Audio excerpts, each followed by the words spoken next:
आइए जानते हैं सीटेट और एमपी टेट के अंतर्गत चाइल्ड डेवलपमेंट एंड पेडागॉजी हम लोगों की सब्जेक्ट है जो इसके पहले आप लोग पढ़ते आ रहे हैं। आज हम लोगों का पार्ट नंबर 21 ही है। इसके पहले की जो क्लास थी वो मोबाइल बंद हो जाने की वजह से आपको पूरी वीडियो नहीं मिल पाई थी, केवल 13 मिनट की वीडियो मिली हुई है। इसलिए ये जो हम लोगों की क्लास है वो कौन सी क्लास कहलाएगी, पार्ट नंबर 21 ही है, जो इसके पहले का जो पार्ट था आप लोगों का। और ये रिपीटेड क्लास सेकेंड है। इसके पहले की एक फेसबुक लाइव में 53 मिनट की वीडियो थी, उसमें वॉइस नहीं थी, तो वो फर्स्ट रिपीटेड क्लास हो गई। और कल की क्लास में क्या है, कल की क्लास में आपको क्या नहीं मिला, पूरी वीडियो नहीं मिल पाई है, इसलिए ये सेकेंड रिपीटेड क्लास है। ठीक है, हम लोग पढ़ क्या रहे हैं, सीटेट और एमपी टेट या किसी भी टेट का एग्ज़ाम देंगे आप, टीचर एलिजिबिलिटी टेस्ट का अगर आप एग्ज़ाम देंगे, अगर आप शिक्षक बनना चाहते हैं तो आपको क्या करना होता है, आपको टेट एग्ज़ाम क्वालिफाई करना होता है। टेट एग्ज़ाम क्वालिफाई करने के लिए आपको 5 सब्जेक्ट पढ़ना पड़ेगा। मैं पीआरटी की बात कर रहा हूँ। अगर आप प्राइमरी शिक्षक के रूप में अपना करियर चुन रहे हैं या कि आपने फॉर्म भरा हुआ है, आप उसकी तैयारी कर रहे हैं, तो आपको 5 सब्जेक्ट पढ़ना पड़ेगा। पहला है आपका चाइल्ड डेवलपमेंट एंड पेडागॉजी,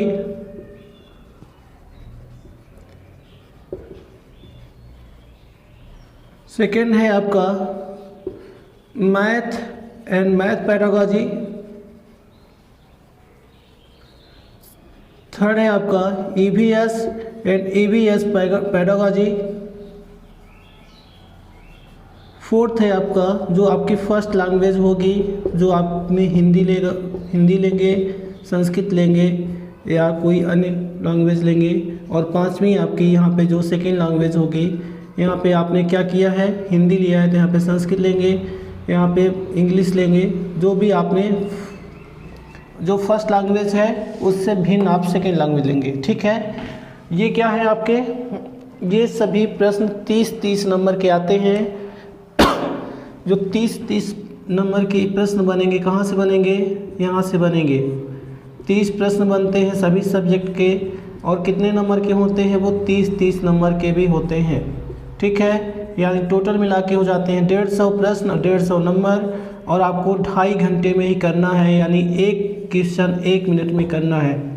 मैं आपको बार बार बताता हूँ कि आपसे कितना आता है इससे मतलब नहीं है, आपको उस टाइम के अंदर आना चाहिए, तब तो आप क्या कर पाएंगे, एग्ज़ाम दे पाएंगे। ठीक है, आपसे बहुत अच्छी आती है मैथ, आपसे बहुत अच्छी आती है हिंदी, आपसे बहुत अच्छी आती है चाइल्ड डेवलपमेंट पेडागॉजी, लेकिन कोई नहीं मानेगा। क्यों? क्योंकि आप एग्ज़ाम में 150 नंबर का आपने एग्ज़ाम दिया, आप पाए कितना, 80 नंबर, 85 नंबर आप फेल हो गए। कोई नहीं मानेगा, आप 1000 बहाने बताइए कि आप टैलेंटेड हैं, कोई नहीं मानेगा। क्यों नहीं मानेगा?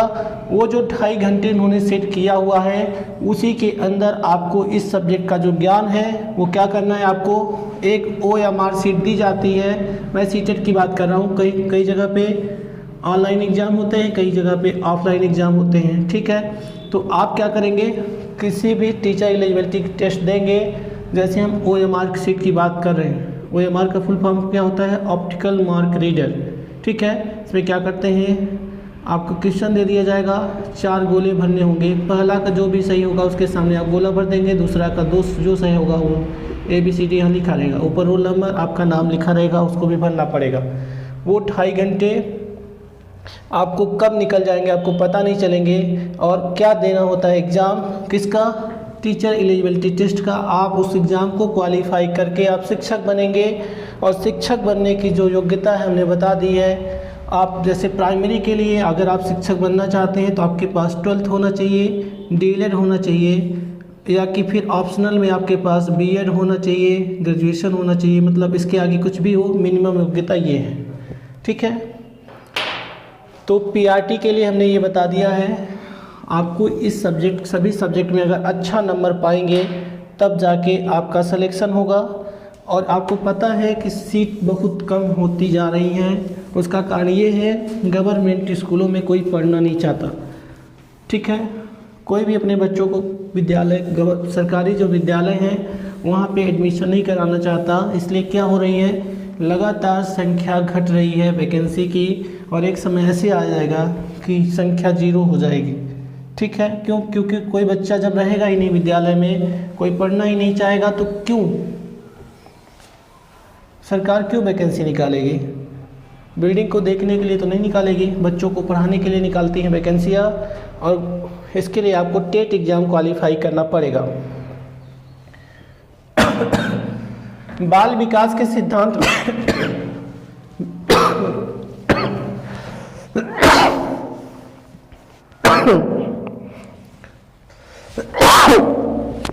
बाल विकास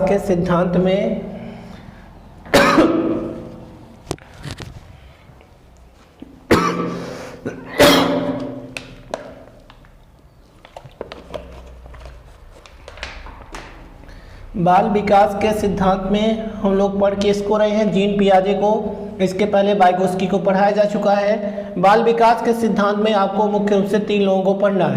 पहला जीन पियाजे को, दूसरा वाइगोत्स्की को, तीसरा कोहलबर्ग को।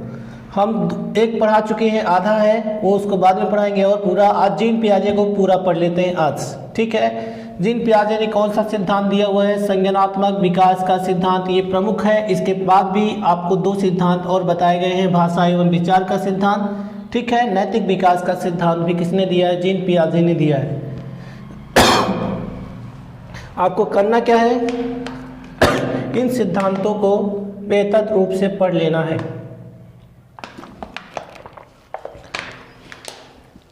संज्ञानात्मक विकास के सिद्धांत को आइए हम समझने का प्रयास करते हैं। इसमें अब क्या क्या जानेंगे? जो संज्ञानात्मक विकास की अवस्थाएं किसने बताई है? जीन पियाजे ने। वो कितनी हैं और इनकी क्या क्या विशेषताएं हैं? कितने एज के अनुसार कौन सी अवस्थाओं का विभाजन उन्होंने किया है? आपको हम इसके पहले बता चुके थे कि जीन पियाजे ने क्या बताया है कि बच्चा एक नन्हा वैज्ञानिक है जो अपने ज्ञान की रचना खुद करता है। उसे आपको बताने की ज़रूरत नहीं है, केवल उसे क्या देना है? आपको प्लेटफॉर्म देना है, स्टेज देना है आपको, और कुछ भी नहीं करना है। ठीक है, आप अगर उसे अच्छा प्लेटफॉर्म देते हैं, अच्छा इन्वायरमेंट देते हैं, बच्चा अपने आप सीखेगा। ये मैं नहीं कह रहा हूँ, ये जीन पियाजे खुद अपने बच्चों पर 40 साल प्रयोग करने के बाद बोला हुआ है। तो इनका जो प्रयोग है एकदम फैक्ट है, फैक्ट पर आधारित है, और इन्होंने बच्चों के लिए एक नया जीवन दिया। किसने? जीन पियाजे ने। ठीक है, एक बच्चे का जो संज्ञान है, वो उसकी जो जानकारी है, उसका विकास कैसे होता है? संज्ञान का मतलब क्या होता है?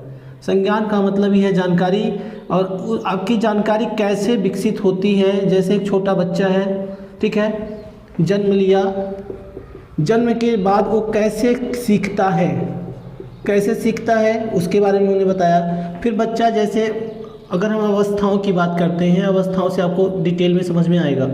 जैसे एक बच्चा किस में है? शैशवावस्था में। तो शैशवावस्था में बच्चा कैसे सीखता है? बाल्यावस्था में बच्चा कैसे सीखता है? किशोरावस्था में बच्चा कैसे सीखता है? यही जानेंगे तब तो आप बच्चे को पढ़ा पाएंगे। आपको क्या करना है? एक प्राइमरी के टीचर को इन सभी अवस्थाओं से गुजरना पड़ता है, क्योंकि इस सभी प्रकार के बच्चे उनको पढ़ाना पड़ेगा। तो आपको क्या करना है? बच्चों के बारे में जानना पड़ेगा कि जब बच्चा शैशवावस्था में है तो कैसे सीखता है, वो बाल्यावस्था में है तो कैसे सीखता है, किशोरावस्था में है तो कैसे सीखता है। यहीं से आप क्या करेंगे? बच्चे को अच्छे से टीच कर पाएंगे, अच्छे से सिखा पाएंगे। नहीं तो होगा क्या? आप जैसे किताब लेके जाते हैं, पूरा पढ़ा देते हैं, बच्चे को कुछ भी समझ में नहीं आता। उसका सीधा सीधा मतलब ये है कि बच्चा कैसे सीखता है आपको पता ही नहीं है। ठीक है, आपको सबसे पहले आना क्या चाहिए? How to teach a child. आप एक बच्चे को कैसे सिखाएंगे, और जब आपको ये आ जाएगा, बच्चा अपने आप सीखेगा, क्योंकि उसके माइंड में कुछ नहीं होता है। प्रारंभिक अवस्था में जब एक बच्चा होता है, आप उसे जो सिखाएंगे वो सब उसके दिमाग में स्टोर हो जाता है। उसका कारण ये है, उसका दिमाग पूरा खाली होता है। आप उसमें जो चीज़ें भरते जाएंगे वो बच्चा सीखता जाएगा। लेकिन आपको आना ये चाहिए how to teach a child, और आसान तरीके से अलग अलग शिक्षण विधियों से आपको आना चाहिए। ये नहीं कि एक ही प्रकार से बच्चे आपकी क्लास में 30 होते हैं, एक ही प्रकार से एक किताब ले लिया और उससे पढ़ा दिया, बच्चों को मार दिया, बच्चे ज़बरदस्ती रट लेंगे। लेकिन रटा हुआ ज्ञान क्या होता है? अस्थायी होता है, आपको पता होना चाहिए। अगर कोई बच्चा आपके डर के कारण, मार खाने के डर के कारण वो याद कर लिया है, सुना दिया है, लेकिन वही बच्चा उसी को दूसरे दिन आप पूछेंगे नहीं बता पाएगा, क्योंकि वो किस प्रकार से ज्ञान प्राप्त किया, अस्थायी रूप से। लेकिन अगर आप स्थायी ज्ञान प्रदान करना चाहते हैं तो इसको आपको करना क्या पड़ेगा, करके सीखना, लर्निंग बाय डूइंग, जो NCF 2005 बताता है। आपको क्लासरूम में अस्थायी रूप से रट्टा मार के बच्चों को नहीं सिखाना है, ठीक है।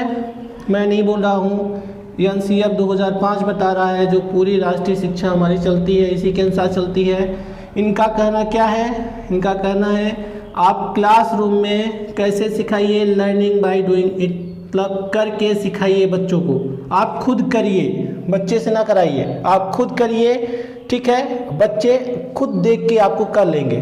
अगर आप खुद करते हैं, जैसे बच्चे को सिखाना है क्या कि चलते कैसे हैं, तो आप खुद चल के दिखाइए तो बच्चा देखेंगे पीछे पीछे आपसे अच्छा चल के दिखाएगा।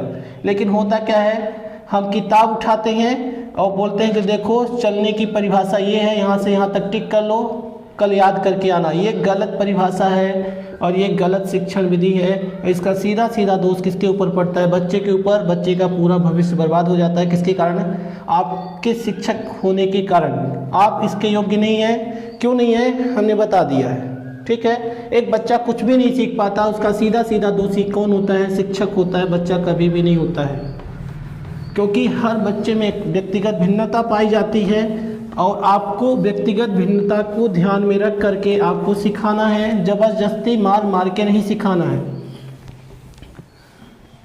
तो ये मैं जो बताता हूँ ये पेडागोजी कहलाती है। यहीं से आपको क्वालिफाई नंबर यहीं से मिलते हैं। जो 90 नंबर आपको मिलने वाले होते हैं वो कहाँ से मिलते हैं, 90 नंबर आपको यहीं से मिलते हैं, जो हम बाद में बताते हैं। क्योंकि आप एग्ज़ाम किसका देते हैं, एग्ज़ाम आप देते हैं सीधे सीधे टेट का देते हैं। सब्जेक्ट तो अलग चीज़ है, लेकिन आप एग्ज़ाम किसका देने जाते हैं, आप एग्ज़ाम देने जाते हैं टीचर एलिजिबिलिटी टेस्ट, शिक्षक पात्रता परीक्षा।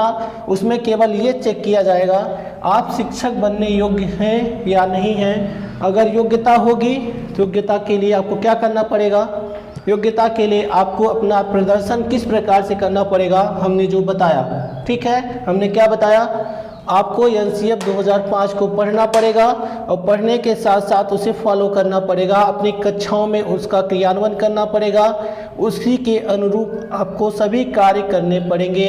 आपको ये नहीं मानना है कि हम प्रशासक हैं, आपको ये मानना है हम क्या हैं, बच्चे के लिए सुविधा प्रदाता हैं। क्लासरूम में जैसे चेयर है किसके लिए, बच्चों को बैठने के लिए है, आपको बैठने के लिए नहीं है, ठीक है। तो क्लासरूम में जैसे चेयर है बच्चे की सुविधा के लिए, क्लासरूम में एज ए टीचर आप जाते हैं बच्चे की सुविधा के लिए। बच्चों को जहाँ पे समझ में नहीं आता आप सहायता करिए, वहाँ से बच्चे को पढ़ाइए। जैसे हमने ZPD में बताया हुआ है, जोन ऑफ प्रॉक्सिमल डेवलपमेंट में वाइगोस्की ने क्या बताया, वाइगोस्की ने ये बताया हुआ है कि एक बच्चा शुरुआती बिंदु से निकल जाता है और बीच में उसे आ गई समस्या और उस समस्या को जो निदान करता है वहाँ तक पहुँचाता है उसके लक्ष्य तक। ये यहाँ पर लक्ष्य उसका, यहाँ पे उस चल दिया, यहाँ पे प्रॉब्लम आ गई है और आप क्या करेंगे, एक टीचर के रूप में उसे लक्ष्य तक पहुँचाएंगे, उसे सहारा देंगे।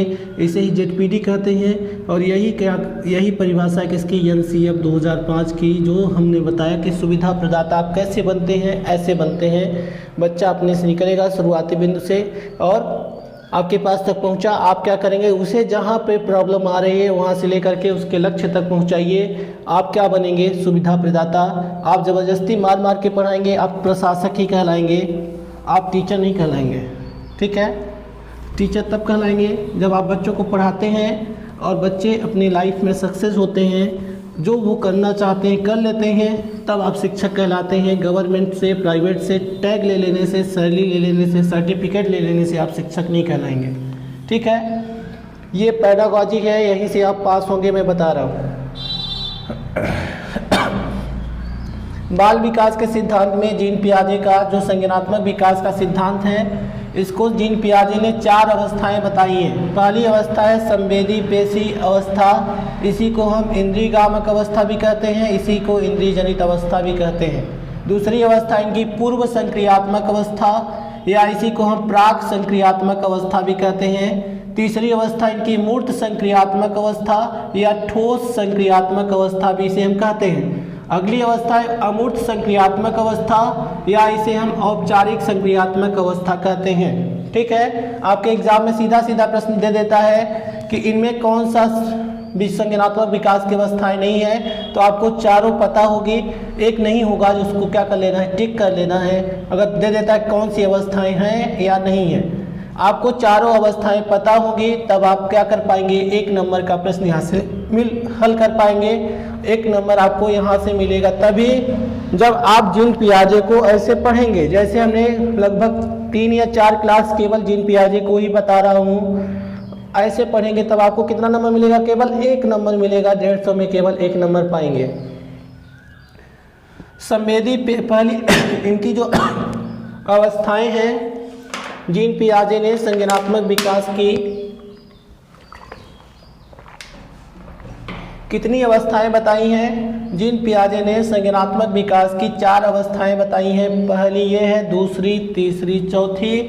पहली अवस्था को हम संवेदी पेशी अवस्था कहते हैं, इसे ही इंद्रियगामक अवस्था कहते हैं, इसे ही इंद्रिय जनित अवस्था कहते हैं, और इंग्लिश में इसे हम सेंसरी मोटर स्टेज कहते हैं। ठीक है, दूसरी अवस्था को हम पूर्व संक्रियात्मक अवस्था कहते हैं, इसे ही हम प्राक संक्रियात्मक अवस्था कहते हैं, और इंग्लिश में प्री ऑपरेशनल स्टेज कहते हैं। एग्जाम में क्या करता है, कभी संवेदी पेशी अवस्था दे दिया, कभी इंद्रियगामक अवस्था दे दिया, कभी इंद्रिय जनित अवस्था दे दिया, कभी सेंसरी मोटर स्टेज दे दिया। तो आपको इतने नाम पता होना चाहिए, और ये सभी एक ही हैं, एक दूसरे के पर्यायवाची हैं, बस हो गया।